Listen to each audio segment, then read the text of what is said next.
At the end of this video, you'll understand what a sliding window is and why it's useful, and how to use a sliding window that grows and shrinks, and how to track characters efficiently. And you'll understand a pattern that you can use for many string and array problems. Let's dive in. First, let's understand exactly what we are trying to solve. We need to find the longest substring that doesn't have any repeated characters. Let's look at an example. Here, ABC, ABC, BB. So ABC is a valid substring. It has length of 3.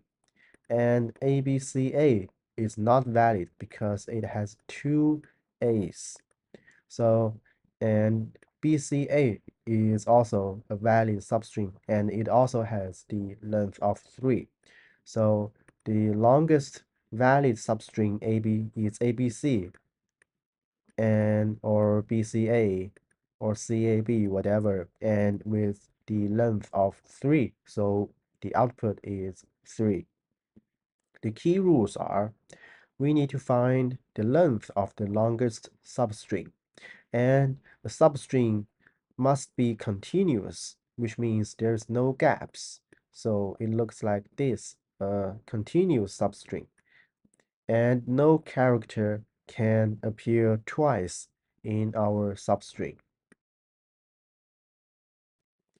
So let's understand sliding window algorithm. The key insight is here that we don't need to check every possible substring. Think about how we read a string. We move from left to right, and when we find a repeat, we know everything before the first occurrence is useless. So we can jump our start position to just after the first occurrence. Like this, we use 2 pointers, start and end. Now they both points to the first element. Now our window is A, and we move our end pointer. And here, now our end points to B. Our window is AB. And there is no duplicate characters in our window right now. And we keep expand our window. And here is ABC. And still no duplicate. And we keep expanding our window. Now it becomes ABCD. Still no duplicate. And we continue to do that until we came here and we meet the second C. So we know that everything before the first C is useless due to this second C. So what we're going to do is that we shrink our window by moving our start pointer to the next position of first C, and now our window size become 2, and we continue to expand our window from here, and our window size now become 3. And how we implement that using code. First, we need 2 pointers to mark our window. It's called start and end. And we need index map. It is used to track if we have seen this character before in our window. It updates the last position of our current character. And when our pointers are running, we keep 2 variables. One is current length of our window, and one is the max length of all windows. And at first, our window size is 1 and max size is 1, and we store an index that the last index of A is 0, and we continue to move our end pointer, and now B occurrences first. Its index is 1, and we continue to do that. And now we see ABC and their indexes. We store them in the map, and we know that our current length is 3, and we update our max length. And we continue to do that. Now we see an D before. Now we see an D. and we stored the index in the map, and we continue to update our current length and max length.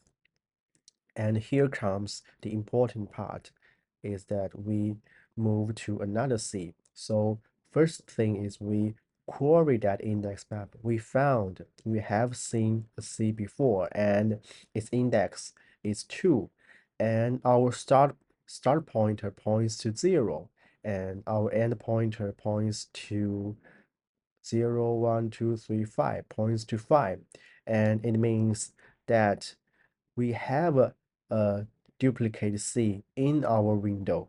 So instead of starting over, we just move our start after the first C, which is the index 3.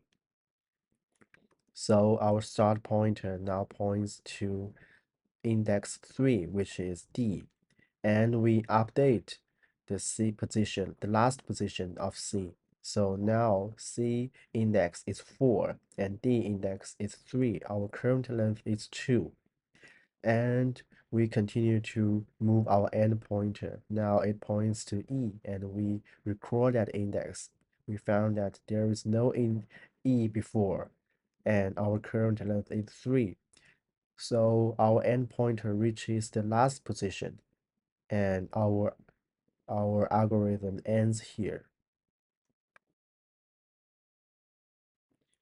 And here's how we implement the sliding window approach using Java. First, we need a map to store character and its last position. Let's create a hash map. And the key is the character we sync, and the value is the position of this character. And we define a variable that is the max length, and we define the start of our current window, and we define an end pointer that moves through this string, and we create a for loop that ends with 0. And let's get our current character that is where end pointer points to.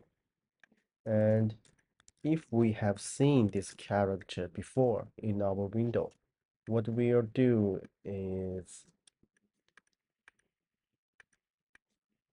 that if